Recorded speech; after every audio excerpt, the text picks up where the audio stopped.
In the banking hierarchy, at the apex of the banking institution, we have the Reserve Bank of India, which is the central bank of the country. The Reserve Bank of India was established by an act of the RBI Act, which was passed in 1934, and the bank came into existence in 1935.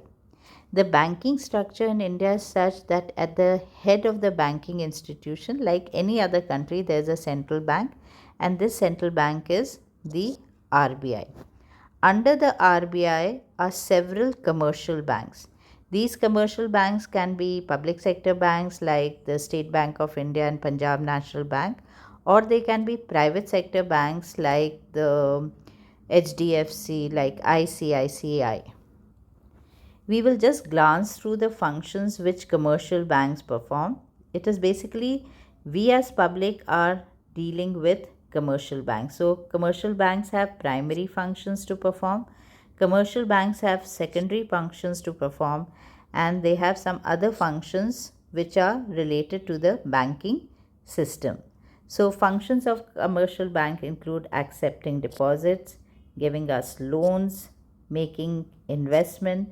The aim through all this process is to maximize profits. They are doing all this with the intention of making profits for themselves.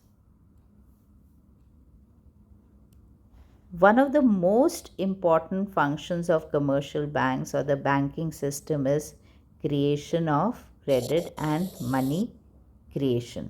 It is through this money creation that the commercial banks are able to generate revenue for themselves.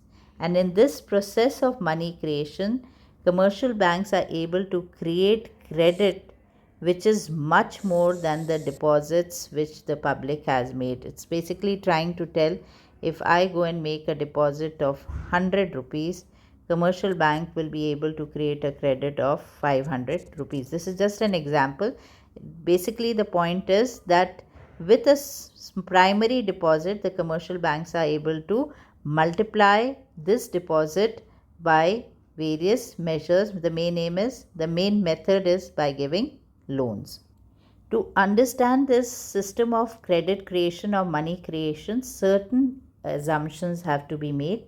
The first assumption is the entire banking network is functioning as one single unit, which means all the receipts and payments are routed through the banks, and if any payments are made, they are made with the help of checks, and all receipts are deposited in the banks. These are very important assumptions in order to understand money creation and credit creation. There is no leakage.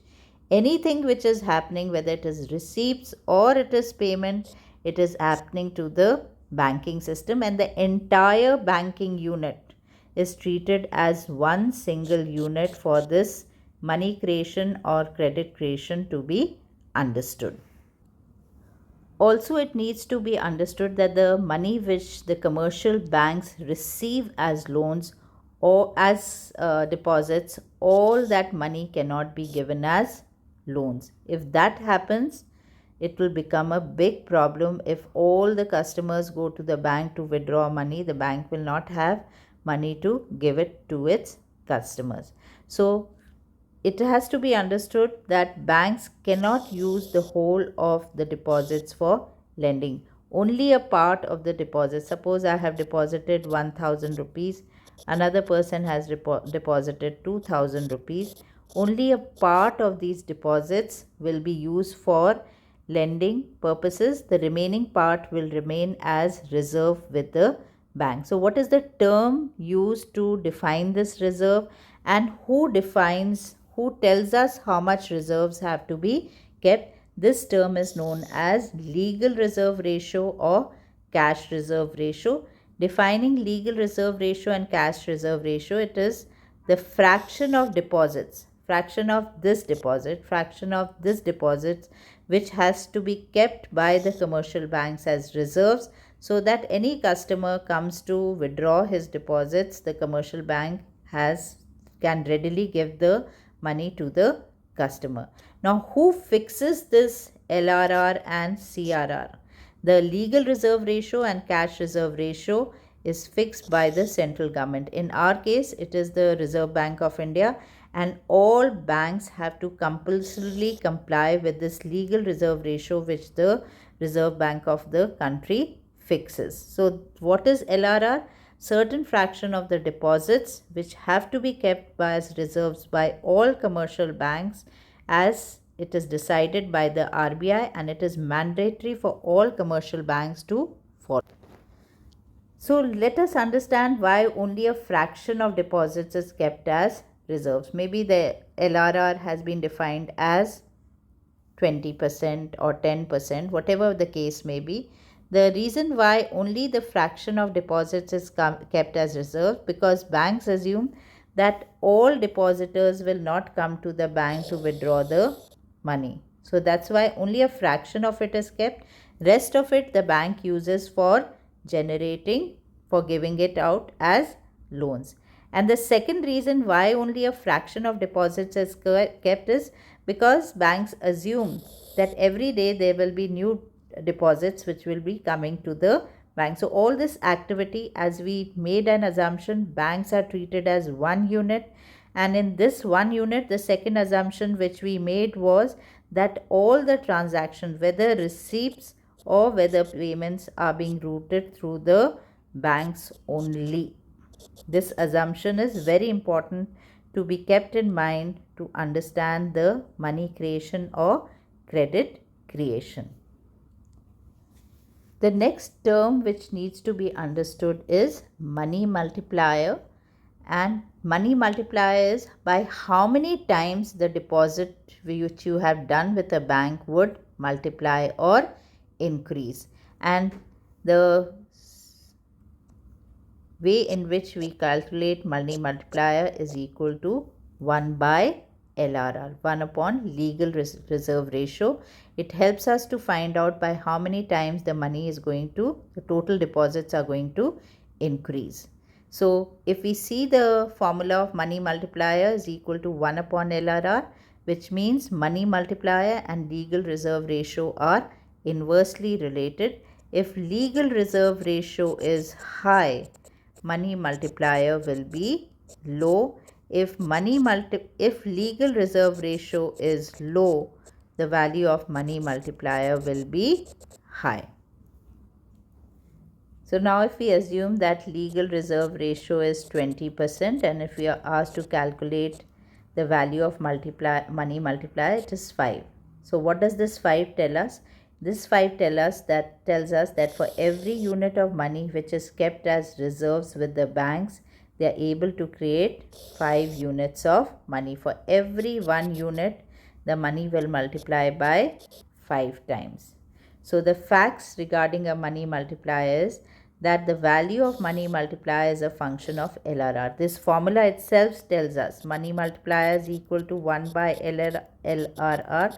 So the value of money multiplier depends upon LRR, and we have already explained the inverse relationship. So the higher the value of LRR, the lower will be the value of money multiplier, and vice versa. We can take up an example to prove this fact. Take the first case when LRR is 20%, and take the second case when LRR is 40%.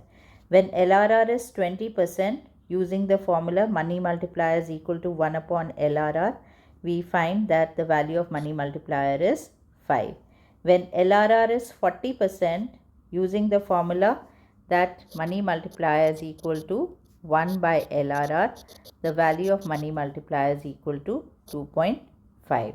So, higher the value of LRR, lower will be the value of money multiplier. You can see this. And lower the value of LRR, higher will be the value of money multiplier. So if the value of LRR is high, there will be less of money creation by the banks. Less of money creation by the banks meaning less of profits which the banks will be able to make. So if we need to find out the total credit created, TCC means total credit created. TCC stands for total credit created, and ID stands for initial deposits, and stands for money multiplier. So using this formula, we can easily find out the total credit created if the initial deposits are 1000 and if money multipliers 5, the total deposit which the banks will create is 5000. In the second case, where money multiplier we found out was 2.5, the total credit created will be 2500. So the fact is also proved. If LRR is high, the value of money multiplier will be low and the amount of money created by the banks will be low. In the second case, if LRR is low, that is the legal reserve ratio is low, the value of money multiplier will be high and the total money created will be more. See over here, 5000 is created. When the value of legal reserve ratio is high, the amount of the total credit created is only 2500. The last part of this money credit creation part is using an example to explain how credit is created. For this, we need to remember that money multiplier is equal to 1 upon LRR. Okay, and we must know the second formula, that is initial deposits into money multiplier is equal to total credit created. So let's assume that an initial deposit of 1000 rupees is made in a commercial bank, and the Reserve Bank of India has said that all banks must keep 20% as legal reserve ratio. So 20% of this initial deposit, 20% of 1000 will give you 200. That is, the banks have to keep with itself. So whatever is left, 1000 minus 200, the banks can use it for giving loans. Now this money 800 which the banks can use for giving loans, it will be used for first round of loans. When banks use this for first round of loans, please remember the banks are working as a single unit and all receipts and payments are routed through banks. So this 800 the banks are going to use for giving loans, but before the bank uses this 800 for giving loans, it is going to keep with itself 20% of 800 which is equal to 160. So 160 the bank will keep with itself and 800 minus 160, that is 640, the bank will use it for further giving loans. In round 2, this 640 will be used by the banks because this is a deposit which has been created. So 20% of 640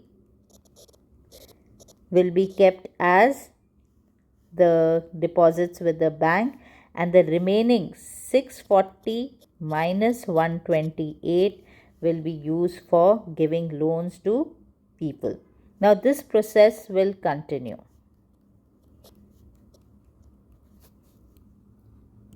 If you see that in each round deposits will go on increasing in each round by 80% of the last round deposit.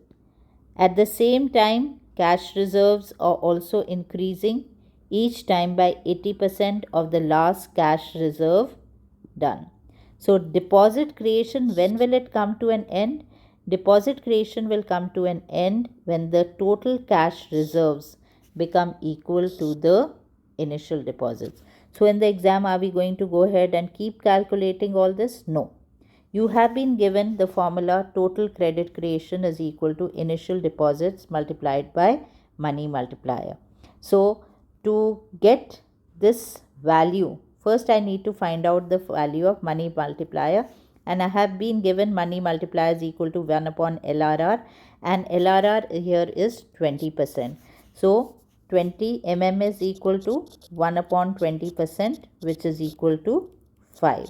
So now if we have this value of money multiplier, initial deposits was 1000, money multiplier is 5, so the total credit creation is 5000. This is how we have derived this value. Now, how do you get the value of 1000, the legal reserve ratio? You know that 20% the Reserve Bank has instructed all banks to keep with itself. So 20% of 5000. So 20% of 5000, which is equal to 20 upon 100 into 5000, which is equal to 1000. So you get this value as 1000. Now how much will be the loans? This the banks have to keep with itself. So 5000 minus 4000, 1000 will give you 4000. This is how you get this value. So what we need to remember in money creation or credit creation: number 1, the assumptions, the definitions. Third one, why only fraction of deposits is kept as reserves.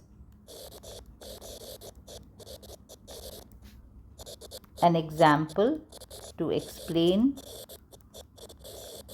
the process of money creation or credit creation Fifth, the relationship between money multiplier and LRR, and how total credit is created, which means money multiplier multiplied by initial deposit. Very important question from examination point of view.